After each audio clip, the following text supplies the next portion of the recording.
Hello, good morning everybody. I am PL Nareda, Assistant Professor, Government College Canvas. And today I will teach you Lucifer in Hell, a poem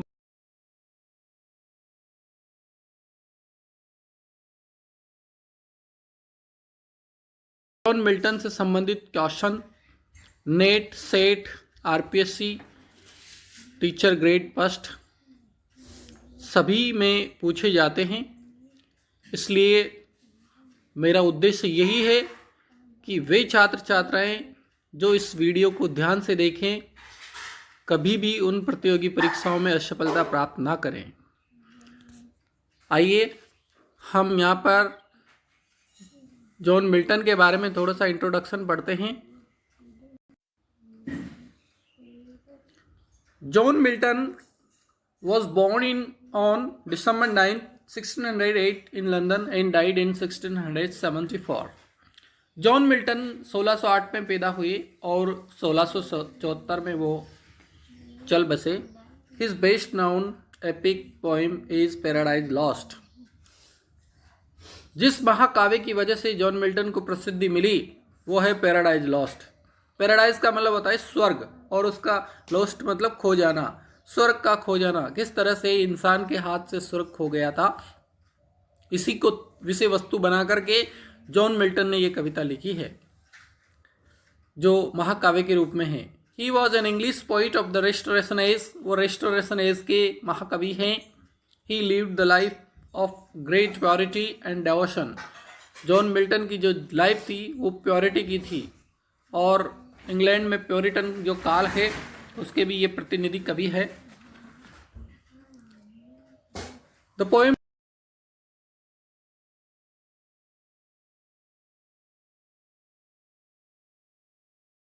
Lucifer in hell, Lucifer का नरक में, hello का मतलब होता है नरक में, Lucifer का नरक में, ये जो कविता है पैराडाइज लॉस्ट जो उसका महाकाव्य है उसी में से ली गई है और पैराडाइज लॉस्ट जो है 1667 में पब्लिश हुआ था।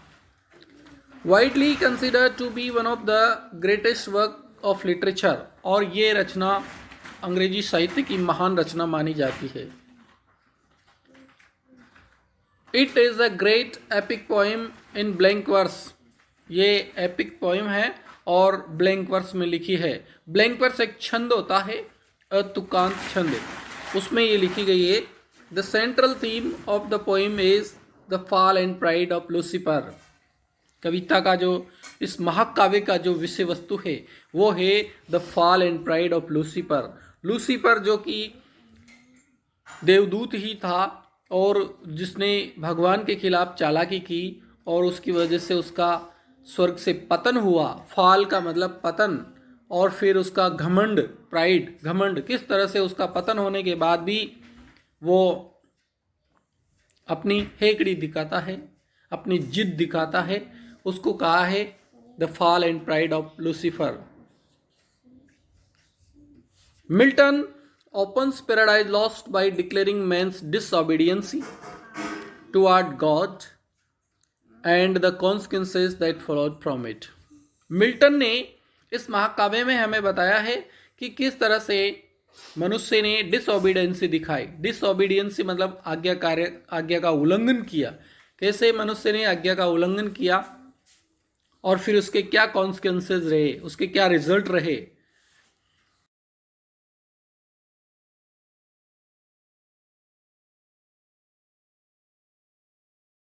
Of the tree of knowledge, यहाँ पर बाइबल में एक कहानी मिलती है कि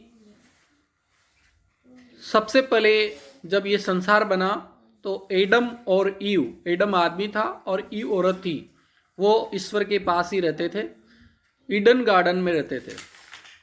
और ईश्वर ने उनको निर्देशित कर रखा था, चेतावनी दे रखी थी कि ये जो नॉलेज ट्री है इसके फल मत खाना। लेकिन लूसीफर ने उनको बहकाया। लूसीफर सांप बन के ईव के पास चला जाता है और उस ईव को फुसलाता है कि ये जो पेड़ है जिसकी भगवान ने तुमसे मना कर रखा है इसके फल तुम खाओ। और ईव जो है उसके बहकावे में आ जाती है और नॉलेज ट्री के फल खा लेती है और वहीं से शुरू होता है इंसान का पतन। ईव ने जब फल खाया तो उसको नॉलेज आ गई। उससे पहले एडम और ईव, उनको कोई ज्ञान नहीं था, वे निर्वस्त्र ही रहा करते थे। उनको शारीरिक और आध्यात्मिक मानसिक किसी तरह का ज्ञान नहीं था। इंसान बहुत ही भोला भाला था। जब ईव को ज्ञान हो गया तो फिर उसने एडम को भी वो फल जानबूझकर खिलाया और फिर उसके बाद उनका पतन हुआ। उनको धरती पे वहाँ से भेज दिया गया और लूसीफर जिसने उनको फुसलाया था, उस लूसीफर को नरक में धकेल दिया गया। यहाँ पर नरक में वो लूसीफर और उसके साथी जिन्होंने भगवान के खिलाफ बगावत की, गॉड के खिलाफ बगावत की, वो किस तरह से नरक में पड़े हुए हैं उसके साथी। इस कविता में हम यही पढ़ेंगे कि उनकी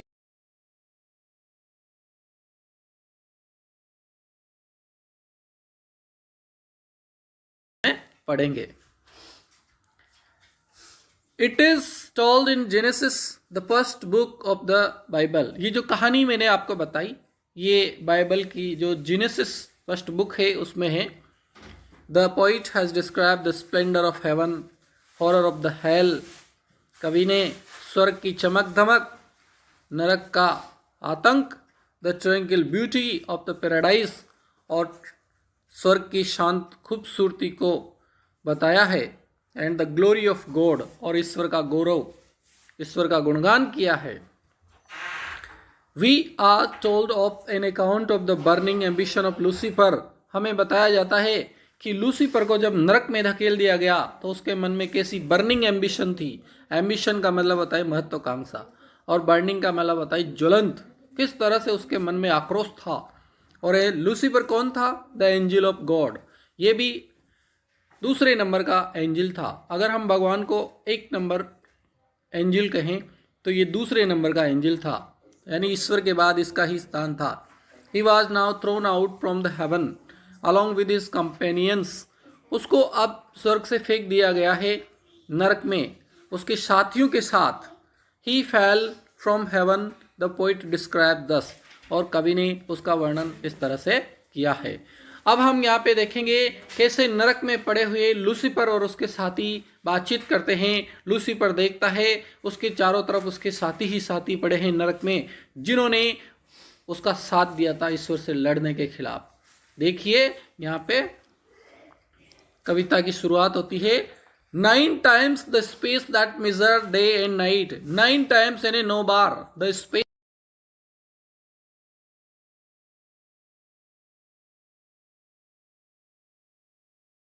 9 दिन और 9 रात कहते हैं, अर्थात 9 दिन और 9 रात तक। To mortal man. Mortal man मतलब नश्वर प्राणी। नश्वर प्राणी जिसको 9 डेज और 9 नाइट के माध्यम से नापते हैं, अर्थात 9 दिन और 9 रात तक। 9 दिन और 9 रात तक पड़े रहे कौन? लूसीफर और उसके साथी। कहाँ पे? नरक में। 9 दिन और 9 रात तक लूसीफर और उसके साथी नरक में पड़े रहे।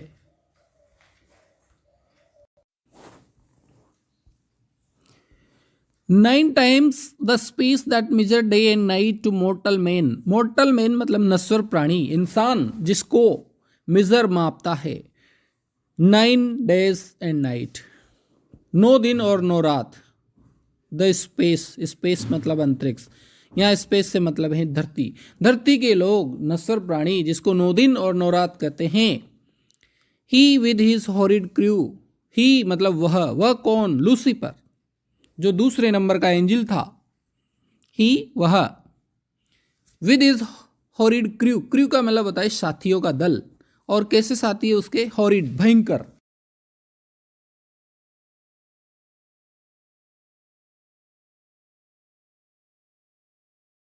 लेटा हुआ है। वेंक्युस अचंभित है। वो लूसीफर उसके भयंकर साथियों के साथ लेटा हुआ है। वेंक्युस अचंभित है। रोलिंग लुढ़क रहा है इधर से उधर। In the fiery gulf. Gulf का मतलब होता है खाड़ी और फायरी का मतलब ज्वलंत, भयंकर। भयंकर खाड़ी में, किसकी खाड़ी? आग की खाड़ी, पानी की खाड़ी नहीं है, आग की खाड़ी में वो लुढ़क रहा है। रोलिंग, लुढ़क रहा है। इन द फायरी गल्फ, आग के दरिया में। वह लूसीफर उसके साथियों के साथ, उसके भयंकर साथियों के साथ आग के दरिया में लुढ़क रहा है। कन्फाउंडेड, वो अचंभित है। दो इमोर्टल, यद्यपि वो अमर है, मरेगा नहीं, भले आग में वो जलेगा लेकिन मरेगा नहीं। कन्फाउंडेड, अचंभित है। ही इज स्टन, वो अचंभित है। दो इमोर्टल, दो ही इज अमोर्टल, यद्यपि वो अमर है। बट हिज डूम, लेकिन उसका जो भाग्य है। बट हिज डूम, डूम का मतलब होता है भाग्य, लक। रिजर्व्ड, उसके लिए सुरक्षित है। हिम, उसके लिए, उसके भाग्य में सुरक्षित है। टू मोर राथ, और ज्यादा गुस्सा, क्रोध, ईश्वर का। रात का मतलब होता है गुस्सा, उसके भाग्य में। बट हिज डूम, उसका जो भाग्य है। बट किंतु हिज डूम, उसका भाग्य। रिजर्व, उसमें और ज्यादा सुरक्षित है। हिम टू द मोर रात, और ज्यादा गुस्सा, और ज्यादा क्रोध। उसके भाग्य में अभी जो ये जो नरक मिला है, इससे भी ज्यादा गुस्सा उसके भाग्य के लिए सुरक्षित है। और फॉर नाउ द थॉट,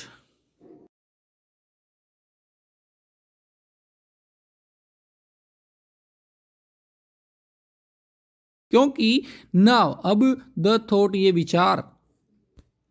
कौन सा विचार? टॉर्मेंट्स हिम, उसको प्रताड़ित कर रहा है। टॉर्मेंट्स का मतलब यातना दे रहा है, प्रताड़ित कर रहा है। ये विचार उसको प्रताड़ित कर रहा है। कौन सा विचार है? Both of lost happiness and lasting pain, ये दो विचार उसके मन में आ रहे हैं और ये दोनों विचार उसको बहुत दुख दे रहे हैं, बहुत प्रताड़ित हो रहे हैं। पहला विचार क्या है?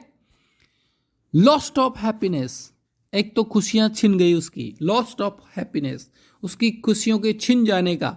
और दूसरा लास्टिंग पेन, उसका जो पेन है, उसका जो दर्द है, लास्टिंग, हमेशा बना रहेगा।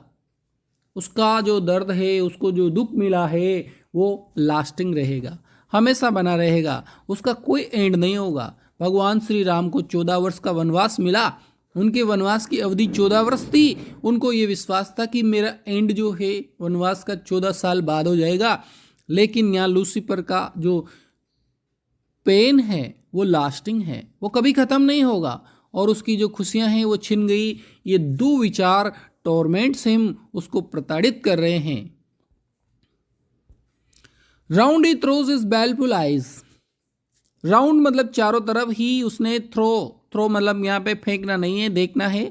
हिज, उसकी, बैलफुल मतलब करुणामय, आइज, नजरों को, उसने अपनी नजरों को, कैसी नजरों को? बैलफुल आइज, करुणामयी, दुख से भरी हुई नजरों को राउंड ही थ्रो, चारों तरफ वो देखता है, करुणापूर्ण नजरों से चारों तरफ देखता है। और जब वो चारों तरफ देखता है तो उसे क्या दिखाई देता है? दैट विटनेस, विटनेस मतलब देखा। जब उसने चारों तरफ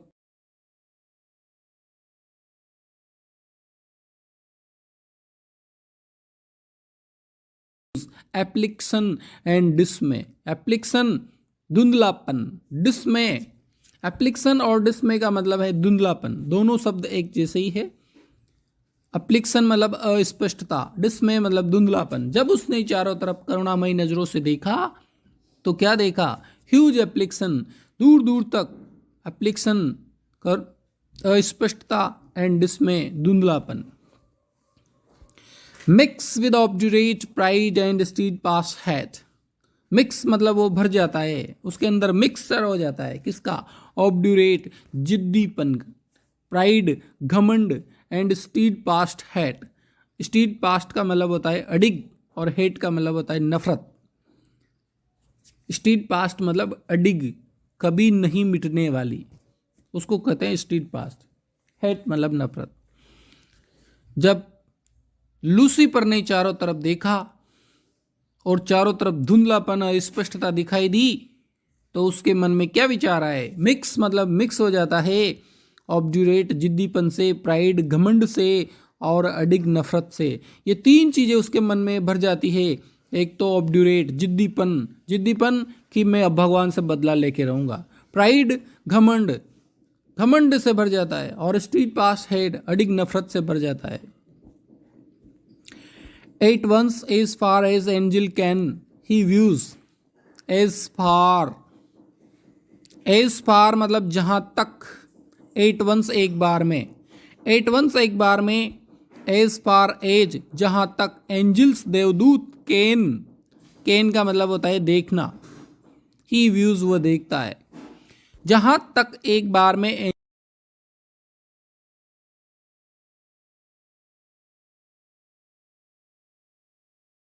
और क्या देखता है? द डिस्मल सिचुएशन, डिस्मल मतलब धुंधली, सिचुएशन यानी स्थिति, वास्ट यानी बेकार सी, एंड वाइल्ड यानी जंगली। जिधर भी देखता है जंगलीपन उसको दिखाई देता है। जैसे जंगल में कहीं मृत पक्षियों की, जानवरों की हड्डियां पड़ी है, कहीं क्या पड़ा है, कभी क्या पड़ा है, ऐसे ही जब वो देखता है तो क्या देखता है? द डिस्मल, धुंधली सिचुएशन, उसको क्लियर नहीं दिख रही है। डिस्मल बार बार इसलिए आ रहा है कि उसको स्थिति क्लियर नहीं है, नरक में स्पष्टता का अभाव है। द डिस्मल सिचुएशन, धुंधली स्थिति है, वास्ट ने बेकार की चीजें पड़ी है, एंड वाइल्ड और जंगली, जंगलीपन है चारों तरफ। अ डंजियन हॉरिबल, डंजियन का मतलब खाए, हॉरिबल मतलब भयंकर। ऑन ऑल साइड्स राउंड, चारों तरफ, चारों तरफ भयंकर खाई है, जिधर देखो उधर खाई है। ए डंजियन, डंजियन मतलब खाई, हॉरिबल भयंकर। ऑन ऑल साइड्स राउंड, चारों तरफ उसको खाई दिखाई दे रही है। As one great furnace, furnace का मतलब होता है भट्टी। जब बड़ी रसोई होती है तो उसमें जो बड़ी भट्टी चलती है जिसमें निकलती है पूड़ियां, वो वाली फर्नेस, भट्टी। एज वंस, जैसे वंस ग्रेट फर्नेस, बड़ी सी भट्टी, फ्लेम्ड जल रही हो। जब वो चारों तरफ देखता है तो उसको खाई दिखाई देती है। और कैसी? एज जैसे कि, यहाँ पे कवि ने सिमिली का प्रयोग किया है, जैसे वन ग्रेट फर्नेस, एक बड़ी सी भट्टी, फ्लेम्ड जल रही हो, जैसे एक बड़ी सी भट्टी जल रही हो। यट फ्रॉम दोस,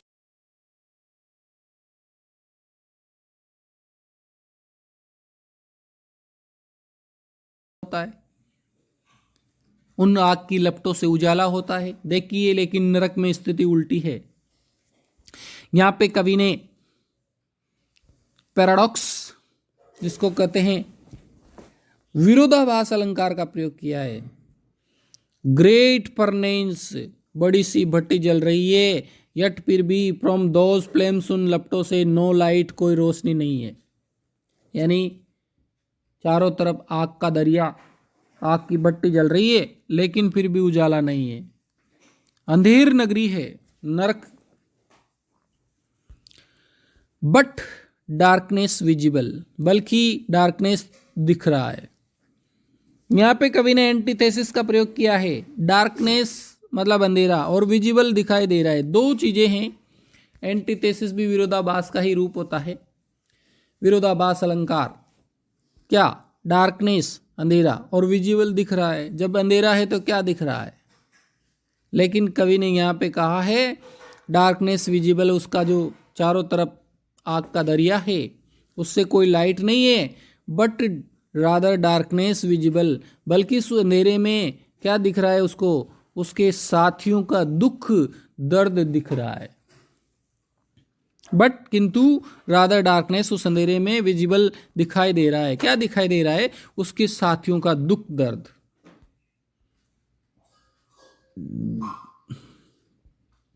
उस आग की लपटों में से, सर्व्ड ओनली टू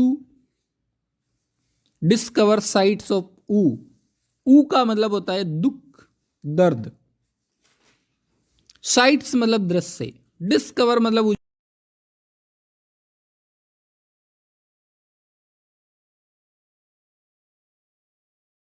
भट्टी जल रही है, उससे जो उजाला हो रहा है उससे उसकी डार्कनेस मतलब उसका अंधेरा, उसके दुख दिखाई दे रहे हैं।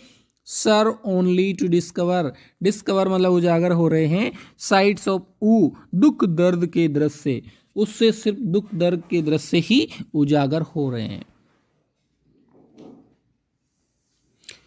रीजन ऑफ सोरो, यहाँ पे कवि ने नर्क का वर्णन किया है। नर्क कैसा होता है। Region of sorrow, regions of sorrow, sorrow मतलब दुख का, रीजन्स मतलब क्षेत्र। नरक कैसी चीज है। अगर आपके 1 नंबर का क्वेश्चन आए कि नरक क्या है, तो आप लिखेंगे रीजन्स ऑफ सोरो, दुख का साम्राज्य है। सोरो मतलब दुख, और उसका रीजन्स क्षेत्र है। जैसे कोई क्षेत्र ऐसा होता है जहाँ सरसों उगती है, कोई क्षेत्र होता है जहाँ पे गेहूँ उगते हैं। लेकिन नरक कैसा क्षेत्र है। रीजन्स ऑफ सोरो, दुख का साम्राज्य जहाँ है। डोलफुल सैड, डोलफुल सैड, सैड मतलब परछाई।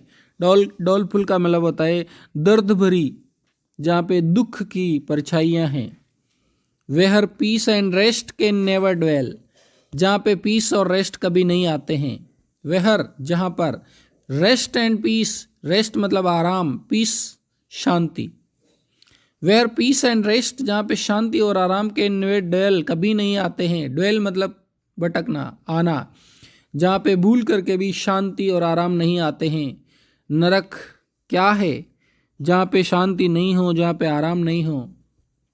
होप उम्मीद, नेवर कम्स कभी नहीं आती है, जहाँ पे उम्मीद कभी नहीं आती है, जहाँ कभी उम्मीद पूरी नहीं होती है। दैट कम्स टू ऑल, जो और सब जगह।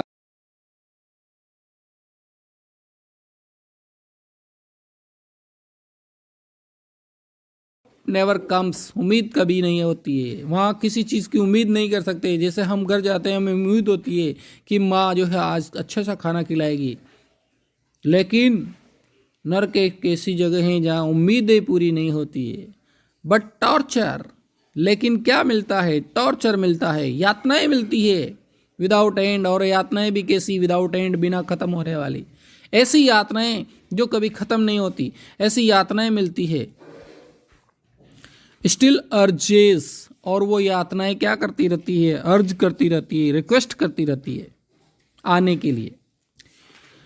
बट टॉर्चर, वहाँ पे सिर्फ नर्क एक ऐसी जगह है जहाँ पे टॉर्चर मिलता है विदाउट एंड, बिना अंत का, यानी अनंतहीन, अनंत टॉर्चर मिलती है। एंड स्टिल अर्जेज, हमेशा रिक्वेस्ट करती रहती है। टॉर्चर जो है हमेशा रिक्वेस्ट करती रहती है आने के लिए। एंड ए फायरी डिल्यूज, और एक आग का दरिया। फायरी डिल्यूज, आग का दरिया। आग का दरिया मतलब क्रोध, वहाँ पे हमेशा क्रोध रहता है। Feed with ever burning sulphur unconsumed, unconsumed का मतलब कभी ख़त्म नहीं होता। जैसे गैस की टंकी जब तक ख़त्म नहीं होगी तब तक चूल्हा जलता रहेगा। इसी तरह से यहाँ पे नर्क जो है उसमें एक आग का दरिया है, और वो आग का दरिया कैसा है, एवर बर्निंग, हमेशा जलता रहता है। सल्फर, उसमें जो सल्फर है अनकंज्यूम्ड, कभी ख़त्म नहीं होता। यहाँ सल्फर को आप गैस समझिए, गैस अनकंज्यूम्ड यानी ख़त्म नहीं होती। गैस ख़त्म नहीं होगी, टंकी ख़त्म नहीं होगी तो चूल्हा जलता रहेगा। ऐसे ही जो नर्क है वहाँ पे जो फायरी डिल्यूज, आग का दरिया है। फीड, वो खाता रहता है। विद एवर बर्निंग, हमेशा जलने वाला। सल्फर अनकंज्यूम्ड, कभी ख़त्म नहीं होता। नरक में एक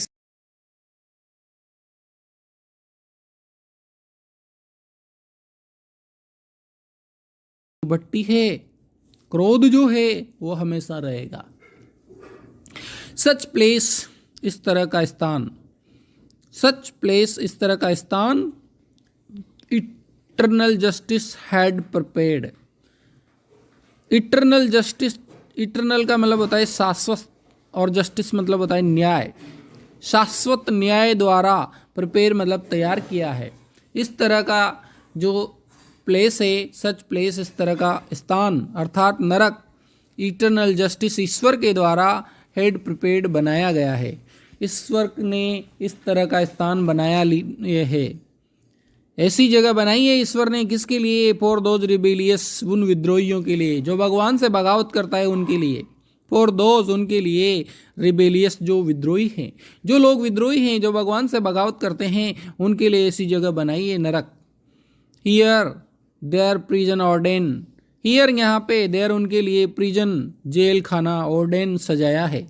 यहाँ पे उन विद्रोहियों के लिए भगवान ने ऐसा जेल खाना सजाया है। ऑर्डेन का मतलब होता है डेकोरेटेड, प्रिजन जेल खाना, देयर उनके लिए। यहाँ पर भगवान ने उन विद्रोहियों के लिए ऐसा जेल खाना सजाया है। इन अटर डार्कनेस, पूरी तरह से अंधेरे में है, एंड देयर पोर्शन सेट, और उनके लिए ये सेट किया है, उन विद्रोहियों के लिए जिन्होंने भगवान से बगावत की थी।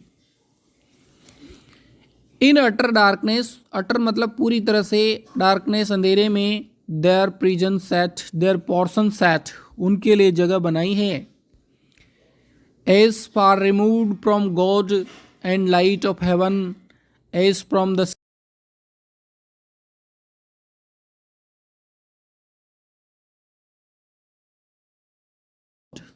And light of heaven as from the centre thrice to the utmost pole. इस दोनों लाइन को समझने के लिए आपको ये चीज़ें समझनी पड़ेगी। सेंटर जो है ये सेंटर है, सेंटर मतलब बीच में, और हम ऐसा मानते हैं कि जो यहाँ पे है ये नरक है, और इस सेंटर से ऊपर हम ये मानते हैं कि यहाँ पे ये स्वर्ग है, गॉड यहाँ पे है। As far removed from God, ये जगह भगवान से कितनी दूर है? As far removed from God and light of heaven, ये जो नर्क बनाया है, अर्थात ये नर्क यहाँ पे है, तो ये जगह गॉड से कितनी दूर है इसको समझाया है।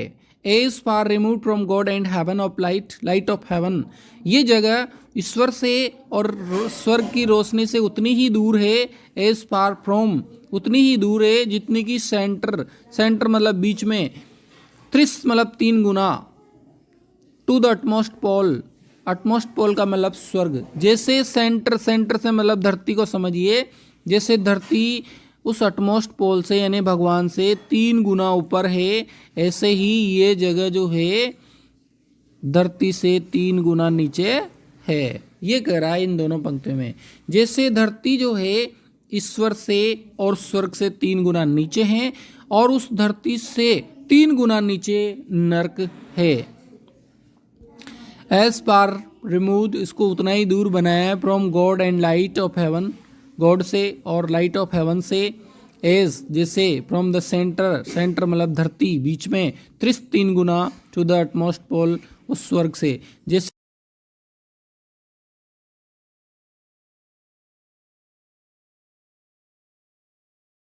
हैं, oh how unlike the place from whence they fell. अब यहाँ पे लूसीफर देखता है और देख करके क्या कहता है, ओ अरे, हाउ अनलाइक, लाइक का मतलब जैसा, उस जैसा, और अनलाइक का मतलब उस जैसा नहीं है। द प्लेस, ये स्थान, फ्रॉम वेंस, वेंस मतलब जहाँ से, दे फेल, वे गिरे, अरे ये जगह वैसी नहीं है जहाँ से वे गिरे हैं। वे कहाँ से गिरे हैं? स्वर्ग से। तो लूसीफर कह रहा है, अरे ये जगह तो बिल्कुल अलग है उस स्थान से जहाँ से वे गिरे हैं, अर्थात स्वर्ग से। नर्क और स्वर्ग का अंतर यहाँ बताया है। ओ अरे, हाउ अनलाइक, कितनी भिन्न है, द प्लेस, ये जगह, फ्रॉम वेंस दे फेल, जहाँ से वो गिरे हैं। There the companions of his fall overwhelmed with floods and whirlwinds of tempestuous fire।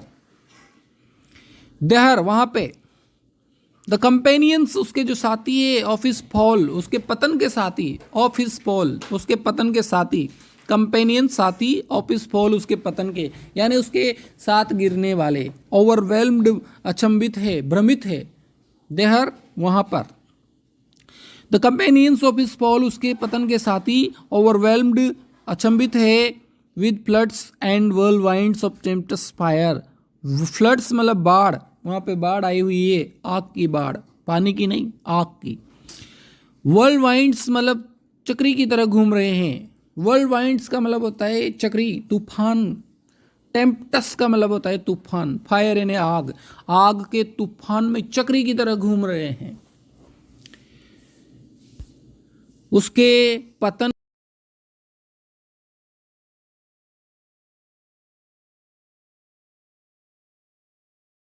Floods बाढ़, टेम्पेस्टस तूफान, बाढ़ और तूफान किसकी? व्हर्लवाइंड्स चक्री की तरह, ऑफ फायर, आग की, आग के तूफान में चक्री की तरह घूम रहे हैं। ही सून डिसर्न, डिसर्न का मतलब देखता है, ही वह, यहाँ पे वह कौन, लूसीफर। सून मतलब शीघ्र ही, डिसर्न देखता है, शीघ्र ही वह लूसीफर देखता है, क्या देखता है, एंड वेल्टरिंग बाय हिज साइड, वेल्टरिंग मतलब लुढ़कते हुए, बाय हिज साइड उसकी बगल में, उसकी बगल में शीघ्र ही वो देखता है, क्या देखता है, ही वह, सून शीघ्र ही, डिसर्न देखता है, एंड वेल्टरिंग बाय हिज साइड जो उसकी बगल में लुढ़क रहा था, उसकी बगल में उसका एक साथी है जो लुढ़क रहा था, उसको वह देखता है। अब उसके साथी के बारे में ये 2-3 लाइनों में है, वन नेक्स्ट हिम, वन एक, नेक्स्ट हिम जो उससे नेक्स्ट था, जैसे मान लो भगवान पहले नंबर पे, लूसीफर दूसरे नंबर पे, तो फिर ये तीसरे नंबर वाला व्यक्ति है। वन नेक्स्ट हिमसेल्फ, उससे, इन पावर शक्ति में, एंड नेक्स्ट इन क्राइम और अपराध में भी नेक्स्ट। उसके बगल में शीघ्र ही लूसीफर देखता है, किसको देखता है, वन नेक्स्ट इन हिम जो उससे नेक्स्ट है, इन पावर शक्ति में, एंड नेक्स्ट इन क्राइम और जो अपराध में भी नेक्स्ट है। Long after known in pestilence and named Beelzebub, pestilence मतलब स्वर्ग में, लॉन्ग आफ्टर लंबे समय तक, नॉन जाना गया, जिसको स्वर्ग में लंबे समय तक जाना गया, एंड नेम्ड और उसका नाम दिया गया, क्या नाम दिया गया, बेएल्ज़ेबब, उसका नाम दिया गया बेएल्ज़ेबब, जिसको स्वर्ग में लंबे समय तक जाना गया।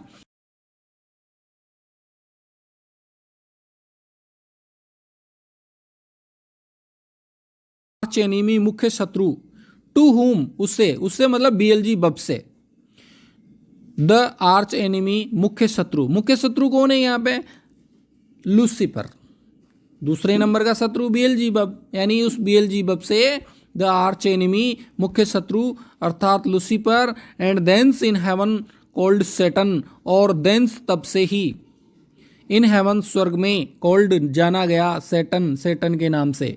पहले लूसीफर को सैटन नहीं कहते थे, लेकिन जब से उसने शैतानी करी तब से ही उसको सैटन नाम दिया गया, एंड देंस और तब से ही, इन हेवन स्वर्ग में, कॉल्ड सैटन जिसको सैटन कहा गया, विद बोल्ड वर्ड्स, बोल्ड शब्दों में, बिगेन शुरू करता है, क्या शुरू करता है, एंड देंस तब से ही, इन हेवन स्वर्ग में, कॉल्ड सैटन जिसको सैटन कहा गया, विद बोल्ड वर्ड्स, बोल्ड शब्दों में, कठोर शब्दों में, breaking the horrid silence, breaking तोड़ते हुए, हॉरिड यानी भयंकर, साइलेंस सन्नाटे को, दस बिगिन इस तरह से बोला। अब क्या बोला ये हम नेक्स्ट वीडियो में पढ़ेंगे। यानी जब लूसीफर ने उसके बगल में बेएल्ज़ेबब को देखा, बेएल्ज़ेबब जो उससे पावर में और अपराध में नेक्स्ट था, यानी अगला नंबर उसी का था, उससे बोला, कैसे बोला, breaking the silence, breaking the horrid silence, वहाँ पे जो भयंकर सन्नाटा छाया हुआ था उस सन्नाटे को तोड़ते हुए, उस चुप्पी को तोड़ते हुए 10 बिगिन इस तरह से बोला, और तब से ही लूसीफर का नाम सैटन हो गया। अब क्या बोला ये हम नेक्स्ट वीडियो में देखेंगे, तो इंतज़ार कीजिए नेक्स्ट वीडियो का। Thank you.